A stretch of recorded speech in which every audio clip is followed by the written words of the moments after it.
"You're not on the list," my dad said, like it meant nothing. I just smiled, left a small gift, and walked out.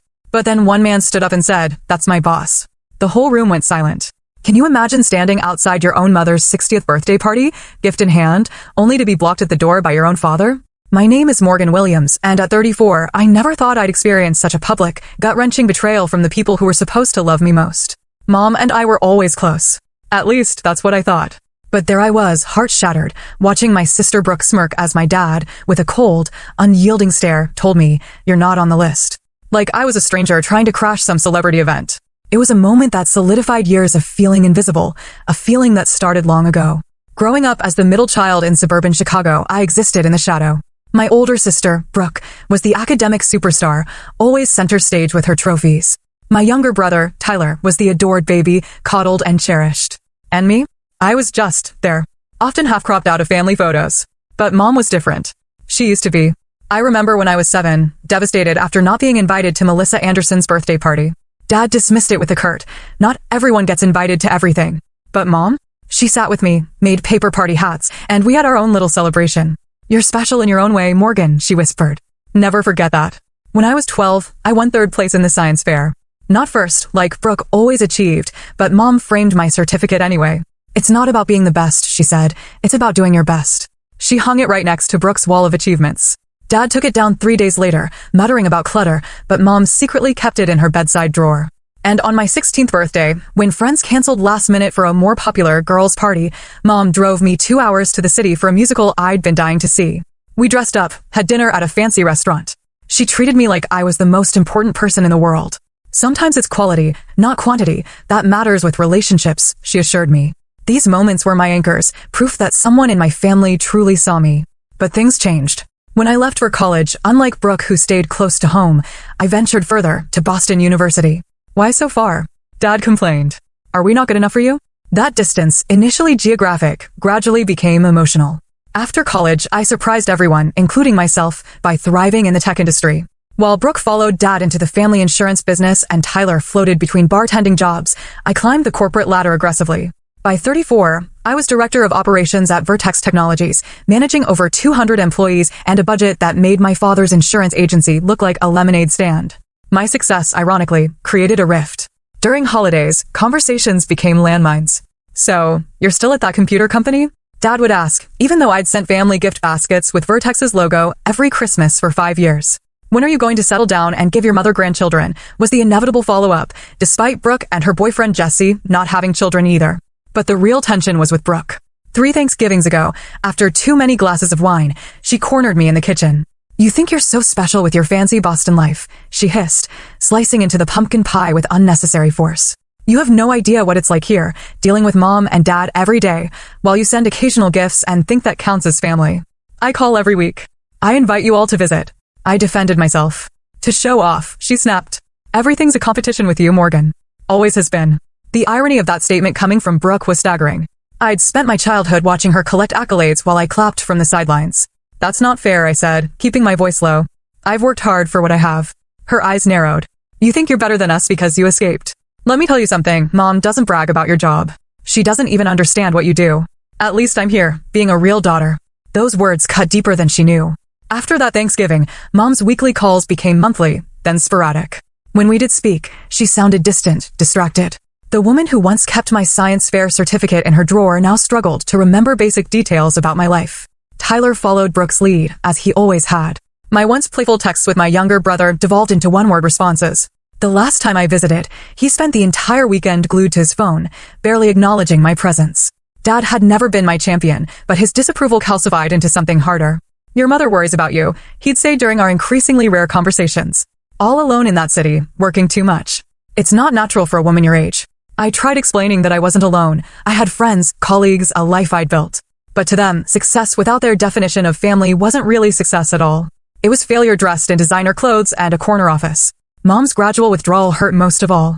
The woman who once drove 2 hours for a musical now couldn't seem to spare 5 minutes on the phone without Brooke hovering in the background. "Brooke says you're too busy for us now," she mentioned once, voice small. "Is that true, Morgan?" No matter how I answered, the narrative had already been written. I was the daughter who left, the one who chose career over family, the villain in a story I never agreed to star in. Last Thanksgiving was the breaking point. After another pointed comment from Brooke about my empty life, I finally snapped. At least I built my life myself, I said, setting down my fork. I didn't just slide into Dad's business and pretend that makes me special. The table fell silent. Mom looked stricken. Dad's face reddened. I think you should leave, Brooke said quietly, victorious. So I did. I packed my bag, called a car, and flew back to Boston that night. No one called to apologize. No one called at all. Until 3 months later, when I saw the Facebook post about Mom's 60th birthday celebration. Not from her page, she barely used social media, but from Brooke's. A grand party with all extended family invited. Everyone, apparently, except me. I discovered Mom's birthday celebration while mindlessly scrolling through Facebook during a late night at the office. Brooke had created an event page with a professionally looked banner celebrating Patricia Williams' 60 years of love. The guest list included relatives I hadn't seen in years, childhood neighbors, even Mom's old college roommate who now lived in Florida. My name was conspicuously absent. I stared at my screen, the blue light illuminating my face in the darkened office. It was nearly midnight in Boston, and I was still reviewing quarterly reports while the cleaning staff vacuumed around my desk. This dedication was exactly what my family criticized, but it was also what had earned me respect in an industry not always kind to women. Morgan. My assistant Rachel appeared in the doorway. You're still here? The security guy called up wondering if everything was okay. I minimized the Facebook tab quickly. Just finishing up some things. Rachel nodded, unconvinced. You know, normal people don't work until midnight on Fridays. Since when am I normal? I attempted a smile that didn't reach my eyes. After she left, I reopened Facebook and did something I rarely allowed myself. I scrolled through family photos. Mom's 50th birthday last year, which I'd missed due to a Tokyo client emergency. Tyler's promotion to head bartender, which I'd congratulated via text. Dad and Mom's anniversary dinner. Everyone smiling except the empty space where I should have been. I picked up my phone and called my mother directly. It was late, but she was always a night owl. Morgan. She sounded surprised. Is everything okay? That was our relationship now. Calls meant emergencies, not connection. Everything's fine, Mom. I swallowed hard. I saw about your birthday party on Facebook. A pause. Oh, that. I didn't get an invitation, I said, hating how small my voice sounded. She hesitated. I thought. Brooke said you were too busy. That big project you mentioned? The Singapore expansion? That's next month. I pinched the bridge of my nose. Mom, it's your 60th birthday. Of course I'd make time. Well, her voice warmed slightly. Of course you should come. It would be lovely to see you. The conversation continued awkwardly, with Mom providing basic details while sounding strangely hesitant. After hanging up, I immediately booked a first-class ticket to Chicago for the following weekend. $2,100. I couldn't really afford to spend it, but this felt important, necessary. The next morning, I called Rachel from my apartment. I need to take Friday off next week. Family thing. You taking time off for family? She sounded genuinely shocked. Are you feeling okay? Very funny. Just reschedule the vendor meetings, please. Preparing for this trip became an operation of military precision. I spent hours finding the perfect gift, a vintage emerald brooch from an antique shop that reminded me of one Mom had always admired in her grandmother's jewelry box, paired with a premium spa package at the resort she'd mentioned wanting to visit. The total came to just under $3,000. Extravagant, perhaps, but I wanted to show them all that despite my absence, I still knew what would make Mom happy. Shopping for an outfit was equally strategic. I finally settled on a sapphire blue dress, conservative enough for Dad's approval, but stylish enough to show I was doing well. Not that I needed their validation, I told myself unconvincingly while swiping my credit card. The night before my flight, I practiced conversations in my bathroom mirror. So great to see everyone. Smile, not too eager. The company things are going well, but enough about work. Deflect, don't brag. Brooke, I'm sorry about what I said last Thanksgiving. Even though she started it. I rehearsed these lines like preparing for the most important presentation of my career. In many ways, it was. The morning of my flight, I received a text from Brooke. Heard you're coming. Just don't make this weekend about you. I stared at those words for the entire Uber ride to Logan Airport. How could I respond to that? I finally typed, looking forward to celebrating Mom, and left it at that.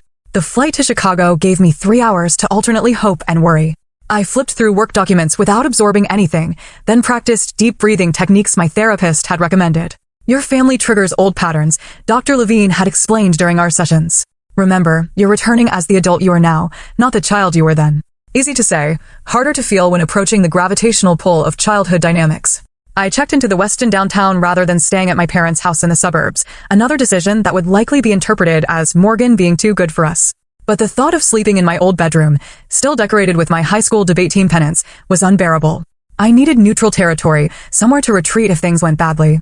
That evening, I ordered room service and laid out my outfit for tomorrow.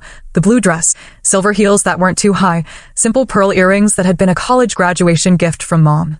Everything calculated to send the right message. Successful but not showy, professional but still feminine, independent but still your daughter. I barely slept. By morning, I had convinced myself this trip was either going to heal everything or break what little connection remained. There was no middle ground. I applied my makeup with trembling hands, curled my hair, and practiced one last smile in the mirror. "Happy birthday, Mom," I whispered to my reflection. "I hope you're glad to see me." The venue was a renovated boathouse overlooking Lake Michigan, exactly Mom style. Elegant but unpretentious, with natural wood beams and floor-to-ceiling windows capturing the April sunlight dancing across the water. I recognized cars in the parking lot, Uncle Robert's vintage Corvette, Aunt Diana's practical Subaru, even my cousin Steven's motorcycle. All the Williams family vehicles, familiar as childhood toys. As I approached the entrance, clutching my carefully wrapped gift, I spotted my father's college friend, Thomas, smoking outside. "Morgan." His eyebrows shot up. "My goodness, is that you? It's been years." "Hi, Mr. Poulson," I smiled, falling back into childhood formality. "Good to see you. You look just like your mother at your age," he said, giving me an awkward side hug. "She'll be thrilled you made it. She was just saying she wished all her children could be here today." That comment sent a confusing ping through me. Why would Mom say that if she knew I was coming? Before I could question further, my cousin Eliza emerged from the building. "Morgan." Her surprise seemed genuine as she embraced me. "I had no idea you were coming. Brooke said you couldn't make it because of some big work thing." I rearranged some meetings, I said carefully, increasingly uneasy. "It's Mom's 60th. I wouldn't miss it." Eliza's expression shifted subtly. "Right. Well, everyone's inside. Your mom looks beautiful." I followed her to the entrance, where my father stood greeting guests. His gray hair was freshly cut, his posture still military straight from his years in the reserve. When he saw me, no smile came. Instead, his face hardened into the expression I knew from childhood reprimands. "Morgan," he said flatly. "What are you doing here?" The question knocked the rehearsed greeting from my mind. "I'm here for Mom's birthday," I said, trying to keep my voice light. "Is that so surprising?" He looked down at the clipboard in his hand, running his finger down what appeared to be a guest list. "You're not on the list." Those 4 words hung in the air between us. I felt blood rush to my face, aware of others watching this interaction. "There must be some mistake," I said quietly. "I spoke to Mom last week. She said, of course I should come." Dad's expression didn't change. "There's no mistake. This party has been planned for months by people who are actually involved in your mother's life." The deliberate cruelty of his words stole my breath. Behind him, I could see other guests pretending not to watch, while absolutely watching. This humiliation was public, intentional. "Dad," I said, lowering my voice further, "please don't do this. I flew in specifically for this. I just want to wish Mom happy birthday." "You should have called first," he said. "This is a private party for people who actually make time for family." Before I could respond, Brooke appeared at his side, her boyfriend Jesse trailing behind her. She wore a pink dress nearly identical to one Mom owned, her hair styled in Mom's preferred soft waves. The visual message wasn't subtle. She was the true daughter, the rightful heir to maternal affection. "Is there a problem?" she asked sweetly, though her eyes gleamed with satisfaction. "Morgan's not on the guest list," Dad repeated. "Oh." Brooke's false concern was almost artistic. "That's awkward." "I thought we discussed this, Morgan, after what happened at Thanksgiving." "We didn't discuss anything," I said, fighting to keep my composure. I spoke to Mom directly. "Mom probably felt put on the spot," Brooke shrugged. "You know how she hates confrontation." I looked past them, trying to locate my mother in the crowd inside. "Where is she?" "I'd like to speak with her myself." "She's busy with her actual guests," Dad said. "I'm not going to let you upset her on her birthday." I noticed Jesse shifting uncomfortably behind Brooke, his gaze fixed on the ground. He was tall, conventionally handsome, with dark hair and glasses, wearing a suit that looked expensive but slightly too large. I'd never met him before, only seen him in Facebook photos. He seemed distinctly uncomfortable with the scene unfolding. As I stood there, gift in hand, I overheard an older woman whisper, "Is that Morgan?" I thought she wasn't speaking to the family anymore. Another voice, Cousin Steven's wife perhaps. Brooke said she called Patricia an unsupportive mother at Thanksgiving. Can you imagine? And then Brooke herself, not bothering to lower her voice. Did she really think she was welcome after what she said? In that moment, I understood with crystal clarity. This rejection wasn't impromptu. It was planned. Probably anticipated with pleasure. I was being punished, not just excluded. I took a deep breath and steadied myself. I would not cry here. I would not give them the satisfaction. "I understand," I said, surprising myself with how calm I sounded. "Please give this to Mom. It's her birthday gift." I handed the beautifully wrapped package to my father, who took it reflexively. "Tell her I love her and hope she has a wonderful birthday," I continued, maintaining eye contact with him. That's all I came to say. Without waiting for a response, I turned and walked away, back straight, pace measured. I didn't allow myself to rush, though every instinct screamed to run from this humiliation. Behind me, I heard Brooks laugh, then my father's deeper voice saying something I couldn't quite catch. I made it all the way to my rental car before my hands started shaking so badly I couldn't get the key into the ignition. The carefully applied mascara was in danger of creating black rivers down my cheeks. I gripped the steering wheel, focusing on my breathing, in 2, 3, 4. Out 2, 3, 4. I would not break down in this parking lot. I would drive back to the hotel, pack my things, change my flight, and be back in Boston by tomorrow. This chapter would be closed forever. No more attempts at reconciliation, no more holiday phone calls, no more pretending we were a family instead of people who once lived in the same house. I was about to start the car when a knock on my window nearly caused me to jump out of my skin. Jesse, Brooks' boyfriend, stood beside my car, gesturing for me to roll down the window. His expression was concerned, almost apologetic. For a moment, I considered ignoring him and driving away, but curiosity won out. I lowered the window partway. "Morgan," he said, then cleared his throat nervously. "Miss Williams, I mean." "Just Morgan is fine," I replied automatically, then frowned. "Wait, how do you know to call me Miss Williams?" Jesse glanced back toward the venue, then at me again. "Because I work at Vertex Technologies. In Boston. I'm in the software engineering department, 3rd floor." My mind raced through employee directories, trying to place him. "Jesse Lawson," he supplied. "I joined about 8 months ago. I transferred from the Chicago office to be closer to Brooke on weekends. I recognized you immediately when I saw you today. The universe has a twisted sense of humor sometimes. Of all the tech companies in Boston, my sister's boyfriend worked at mine. I'd been so busy with the operations side that I hadn't connected the dots about a new engineer. Does Brooke know you work for me?" I asked. "Not exactly," he admitted, looking increasingly uncomfortable. "She knows I work at Vertex, but I never specified that you were, well, essentially your boss," I finished for him. The organizational chart at Vertex meant that while Jesse didn't report directly to me, I was definitely in his upward management chain. "May I sit down?" he asked, gesturing to the passenger seat. "I feel like I owe you an explanation." Against my better judgment, I unlocked the door. Jesse slid in, immediately making my rental car feel smaller with his tall frame. "I should have said something in there," he began. "That wasn't right, what they did. Why didn't you?" The question came out sharper than intended. "Complicated family dynamics," he sighed.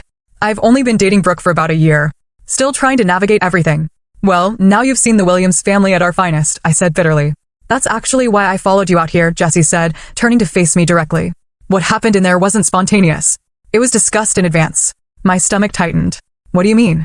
"Last night, at the rehearsal dinner, Brooke and your dad were talking about what to do if you showed up. Your dad said he'd handle it. Your mom wasn't part of that conversation." The revelation that they'd actually planned my humiliation was somehow worse than thinking it was an impulsive cruelty. "Does my mother even know I tried to come today?" I asked. Jessie hesitated. "She asked about you earlier, wondered if you might surprise her. Brooke told her you'd sent your regrets weeks ago."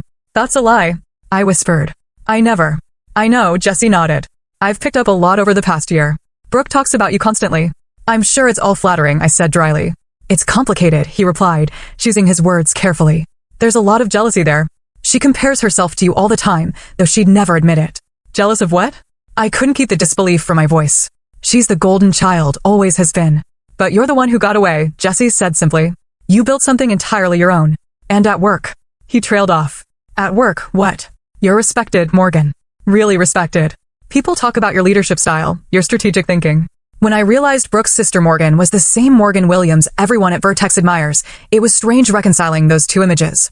I sat in stunned silence, processing his words. While I'd been feeling like a failure in my family's eyes, apparently I'd become something of a role model professionally without even realizing it. "Brooke has been systematically poisoning your relationship with your parents," Jessie continued.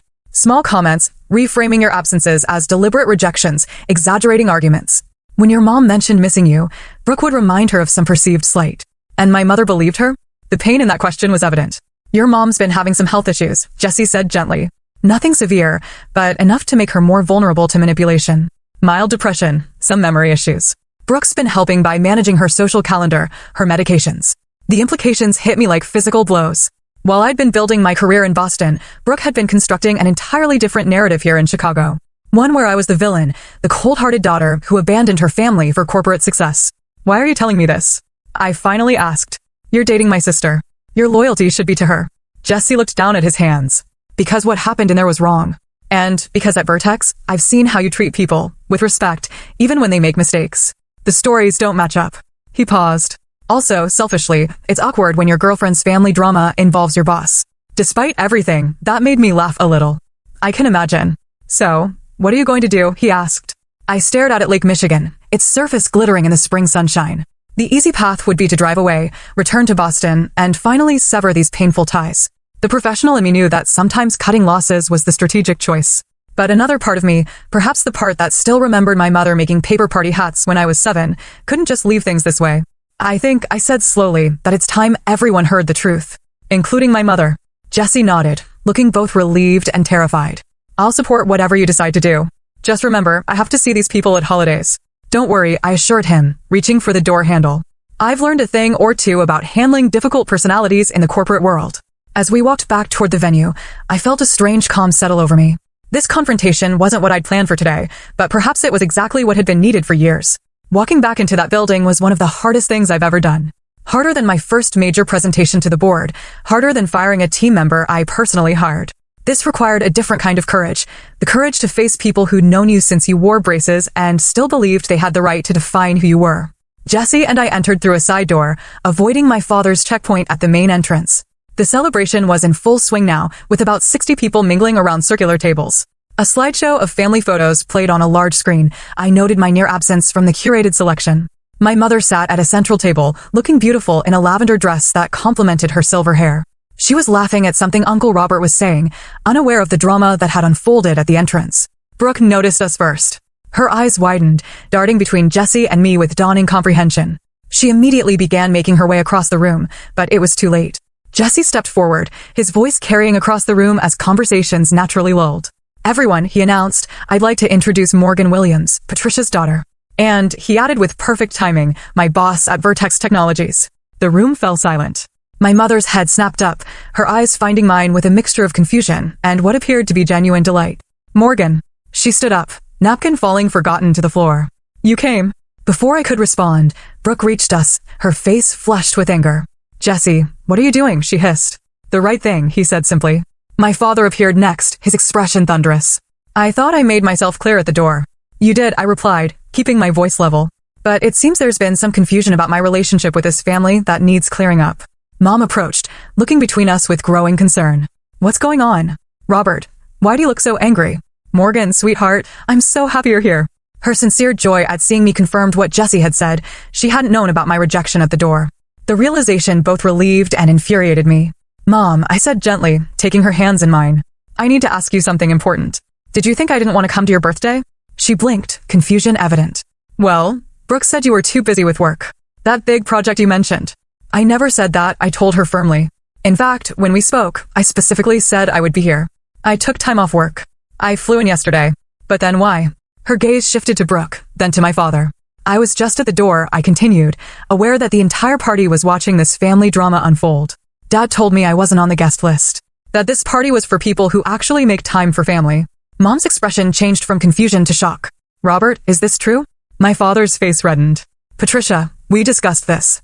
After what she said at Thanksgiving. We discussed no such thing. Mom interrupted, her voice uncharacteristically sharp. Morgan is my daughter. Of course she's welcome at my birthday. The room had gone so quiet you could hear ice clinking in glasses. This wasn't how I'd imagined the confrontation playing out, in front of extended family and my mother's bridge club, but perhaps that public accountability was necessary. There's been a pattern, I said, addressing my mother directly but aware of our audience. For years now, things I've said have been twisted. Absences due to work portrayed as deliberate neglect. My life choices framed as rejections of family. Brooke stepped forward, her smile tight. This is hardly the time or place, Morgan. Always making everything about yourself, even Mom's birthday. That's exactly what I mean. I gestured toward her. That characterization of me, selfish, self-centered, it's the narrative that's been created. But it's not true. I turned to face the room at large. Many of you have known me since childhood. I've never been perfect, but I've always loved my family. My career took me to Boston, not Mars. Phone calls work both ways. Visits work both ways. My cousin Stephen nodded slightly, and I saw Aunt Diana whisper something to Uncle Robert. Brooke, I continued, keeping my voice professional. The same tone I used in difficult negotiations at work has been systematically undermining my relationship with our parents. Exaggerating conflicts, reframing my achievements as abandonments. That's ridiculous. Brooke scoffed, but her eyes started nervously. Is it? I turned to Jesse. What did Brooke tell you about me before you met me today? Put on the spot, Jesse looked uncomfortable but answered honestly. That you were cold, career-obsessed. That you called your mother unsupportive and said the family was holding you back. I never said those things, I stated firmly. It was implied. Brooke insisted. No, it wasn't, I countered. At Thanksgiving, after you accused me of thinking I was better than everyone, I defended myself. I said I built my career myself. That's not an attack on the family. It's a statement of fact. Mom looked devastated. Is this true, Brooke? Have you been turning us against Morgan? Brooke's composure finally cracked. You don't understand. She left. She got to leave and become Miss Big Shot Executive while I stayed here, taking care of everything, being the good daughter. And what thanks do I get? You still light up more when she calls than when I'm right in front of you. The raw pain in her voice silenced the room. Despite everything, I felt a flash of empathy for my sister. We'd both been trapped in roles assigned to us as children. She the achiever who stayed, me the rebel who left. Brooke, Mom said softly, I've never compared you two. I love you both differently because you are different people. Then why do you keep her science fair certificate in your drawer? Brooke demanded, tears threatening. 3rd place. She got 3rd place 15 years ago and you still have it. I was stunned that certificate had become a symbol for Brooke of some perceived preferential treatment I'd never experienced. Dad, who had been unusually quiet, finally spoke. I think we should continue this discussion privately. No, Mom said firmly. I'm tired of secrets and misunderstandings in this family. She turned to our assembled guests. I apologize for the drama, everyone. Please enjoy the food and music. My family and I need a moment. She gestured toward a small side room, and my father, Brooke, Jesse, and I followed her. As the door closed behind us, I caught glimpses of wide eyes and whispered conversations erupting in our wake. Inside the private room, Mom took charge in a way I hadn't seen in years. Sit down, all of you. We complied like scolded children. Robert, she addressed my father first. Did you turn our daughter away at the door of my birthday party? Dad shifted uncomfortably. I was protecting you. After what she said about the family. What exactly did she say? Mom pressed, in her own words, not Brooke's interpretation. My father looked genuinely confused. That we were holding her back. That she had to build her life herself because we never supported her. That's not what I said, I interjected quietly. I said I built my career myself, which is true. It wasn't an attack, it was a statement of fact after Brooke accused me of having an empty life. Mom turned to Brooke. Have you been deliberately keeping your sister and me apart? Brooke's defiance crumbled under our mother's direct questioning. I was tired of being taken for granted. Morgan gets to swoop in for holidays. Everyone makes a big fuss. Then she disappears again while I'm here every day, driving you to doctor's appointments, helping with the house. Doctor's appointments? I interrupted, looking at my mother. What doctor's appointments? Mom sighed. I've been having some issues with mild depression and memory. Nothing serious, but it's been challenging. Brooke has been very helpful. You never told me, I said, pain evident in my voice. Brooke suggested it might stress you out with your demanding job, Mom admitted, then frowned. But I see now that wasn't her decision to make. The pieces were falling into place. My mother's increasing distance, her confusion during our calls, the way Brooke had positioned herself as gatekeeper to family information. I'm sorry, Jesse spoke up unexpectedly. I should have said something sooner. I've witnessed some of these conversations where things Morgan supposedly said were exaggerated. Brooke turned to him, betrayal in her eyes. You're taking her side? Your boss over your girlfriend. It's not about sides, Jesse said gently. It's about the truth. The word hung in the air between us. Truth. Something our family had been dancing around for years, preferring comfortable narratives to difficult realities. I want to try again, I said into the silence. All of us. But we need honesty. No more triangulation, no more gatekeeper games, no more rewriting conversations. Mom reached out and took my hand. I want that too. I've missed you, Morgan, more than you know. Dad cleared his throat. I may have misjudged some things. If what you're saying is accurate. It wasn't quite an apology, but from my father, it was significant. Brooke remained silent, tears streaming down her face now. The careful image she'd cultivated, perfect daughter, family protector, was crumbling and I couldn't tell if she was mourning its loss or relieved to set down the burden. This won't be fixed in one conversation, I acknowledged. But it's a start. As we prepared to rejoin the party, Mom held me back for a moment. Your gift, she said softly. The emerald brooch. How did you know? You showed me Grandma's jewelry box when I was 10, I replied. You pointed to a similar one that was lost during the move. You said it was your favorite. Her eyes filled with tears. You remembered that after all these years?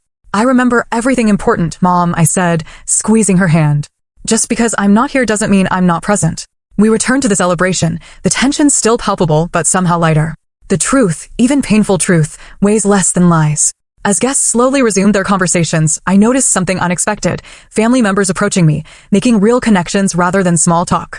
Even my father made an effort, awkwardly asking about my work with genuine interest for perhaps the first time. Brooke remained distant, processing her new reality. Healing that relationship would take the most time, if it could be healed at all. But as Mom cut her birthday cake with me standing on one side and Brooke on the other, both of us reflected in her smile, I felt something I hadn't expected to find that day, hope. The Monday after Mom's birthday, I returned to my office in Boston with the emotional equivalent of a hangover. The confrontation had been necessary, but draining. I'd extended my stay through Sunday, spending time with Mom, having stilted but civil conversations with Dad, and giving Brooke the space she clearly needed. Rachel looked up from her desk as I walked in, coffee in hand. "So, how was the family reunion?" "Eventful," I replied, managing a small smile. "And did they appreciate the amazing, successful woman you've become?" she asked, only half joking. "Actually," I said, surprising myself with the realization, "I think they're starting to." The professional implications of the weekend hit me around 11 that morning when I received an email from HR confirming a transfer request for Jesse Lawson. My sister's boyfriend was moving from software engineering to the product development team, a lateral move that would take him out of my reporting chain. Professionally appropriate, personally complicated. I called Jesse that afternoon. "You didn't have to transfer departments," I said when he answered. "It seemed like the right thing to do," he replied. "Cleaner boundaries, given everything." "How's Brooke taking all of this?" he asked, the question I'd been avoiding. Jesse's sigh carried through the phone. "She's struggling. Your confrontation shattered the narrative she's been living in. She gave me an ultimatum Saturday night, you or me, essentially." He confirmed. "She said if I respected her, I'd quit Vertex." The manipulation was so familiar it almost made me laugh. "What did you tell her?" "That I respect myself too much to let anyone dictate my career choices," he said. Simply. "We're taking a break while she processes everything." I felt a stab of guilt. "I never meant to come between you." "You didn't," Jesse assured me. "This was coming anyway. I've been noticing patterns in how she handles conflict. Your confrontation just accelerated things." After hanging up, I stared out my office window at the Boston skyline. The personal and professional had collided in ways I never imagined, creating ethical challenges no business school case study had prepared me for. I scheduled a meeting with our chief ethics officer that afternoon, explaining the situation in clinical terms. "I need to ensure there's no appearance of impropriety in how I manage the situation," I concluded. Diane listened attentively before responding. "Document everything. Recuse yourself from any direct decisions involving Jesse. And consider bringing in an executive coach to help navigate the personal-professional boundaries." I followed her advice, setting clear protocols that would protect both Jesse's career and my professional integrity. It was strange applying corporate governance to family drama, but perhaps that structure was exactly what was needed. Meanwhile, I was processing my own emotional responses to the weekend's revelations.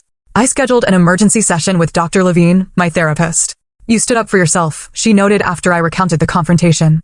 "Terrifying," I admitted. "And then, liberating. The family dynamics you've described are classic," she explained. "The golden child who stays versus the scapegoat who leaves. Your sister's identity became wrapped up in being the good daughter who sacrificed, while you became the selfish one who pursued your own path. Neither characterization is accurate or fair. How do we fix it?" I asked. Dr. Levine smiled gently. "That's the million-dollar question. It starts with continued honesty and adjusted expectations. Your family won't change overnight, if at all." 2 weeks after the birthday party, Mom called with news that made my heart sink. Her doctor had confirmed early-stage cognitive decline. Not Alzheimer's, but noticeable memory issues that would likely progress. "I should have told you sooner," she said, voice small. Brooke thought. "Mom," I interrupted gently, "I need you to make me a promise. From now on, you'll tell me these things directly. Not through Brooke. Not through Dad. We need to rebuild our relationship without intermediaries." "I promise," she said, and I heard a new determination in her voice. "In fact, I've been thinking, would it be possible for me to visit you in Boston? See your life there?" The question stunned me. In 15 years, neither of my parents had visited my adopted city. "I'd love that, Mom." "When were you thinking?" "Next month. Your father has a fishing trip planned," and I thought. The implication that she wanted to come alone, to see me without the family dynamics interfering, warmed something long cold inside me. "I'll send you flight options tonight," I promised. At work, I threw myself into the Singapore expansion with renewed focus. The personal clarity somehow translated to professional sharpness. I found myself making bolder strategic decisions, pushing back more confidently against bad ideas, advocating more fiercely for my team. "Something's different about you," my boss Alan commented after I successfully negotiated a complicated vendor contract. "More centered." "I'm learning to bring my whole self to work," I replied, surprising us both with a personal disclosure. The Jesse situation remained delicate. We maintained strictly professional interactions at the office, but occasionally met for coffee on weekends to process the ongoing family drama. His relationship with Brooke remained on pause, though they still communicated sporadically. "She's seeing a therapist," he told me during one such coffee. That news gave me more hope than anything else. Brooke voluntarily seeking help suggested she might be ready to examine her own role in the family dysfunction. 3 months after the birthday confrontation, I received the most unexpected email of my career. The CEO wanted to meet to discuss a new VP position overseeing global operations. The promotion would mean more responsibility, more travel, and significantly more visibility within the company. During the interview, CEO Stephanie Davis asked something unexpected. The role requires difficult conversations and standing firm under pressure. Tell me about a time you've demonstrated those qualities outside of work. I took a deep breath and shared a carefully edited version of the birthday confrontation, focusing on the principles of truth-telling and boundary setting rather than the messy family details. When I finished, Stephanie nodded thoughtfully. That's exactly why we're considering you for this role, Morgan. Your technical skills are exceptional, but it's your integrity and courage that set you apart. A week later, I accepted the VP position. The first person I called was my mother. I'm so proud of you, she said, her voice clear and present in a way it hadn't been in years. I always knew you were destined for important things. Even when I was getting third place in science fairs? I teased gently. Especially then, she replied. Because you did it your way, not anyone else's. As I hung up, I realized something profound had shifted. For the first time in my adult life, I felt both professionally successful and personally authentic with my family.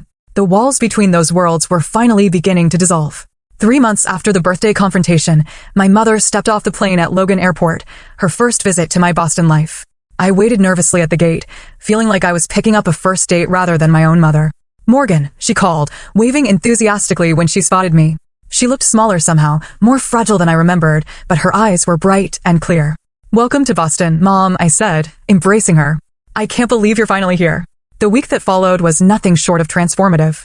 I took 3 days off work, an unprecedented act that had Rachel checking if I had a fever, and showed Mom every aspect of my life here, my apartment with its view of the Charles River, my favorite coffee shop where the baristas knew my order by heart, the hidden garden in the public library where I read during lunch breaks.